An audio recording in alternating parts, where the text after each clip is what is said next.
Ось самі наші ваги із звуковим сигналом. Ось сам звуковий сигнал. Він підключається ззаду. Ось сюди він підключається. Тут включається, виключається. Ось 3 тензодатчики. Кожен тензодатчик має кабель 4 метри.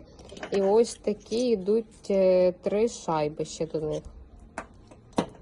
Ну, звісно, однофазне підключення.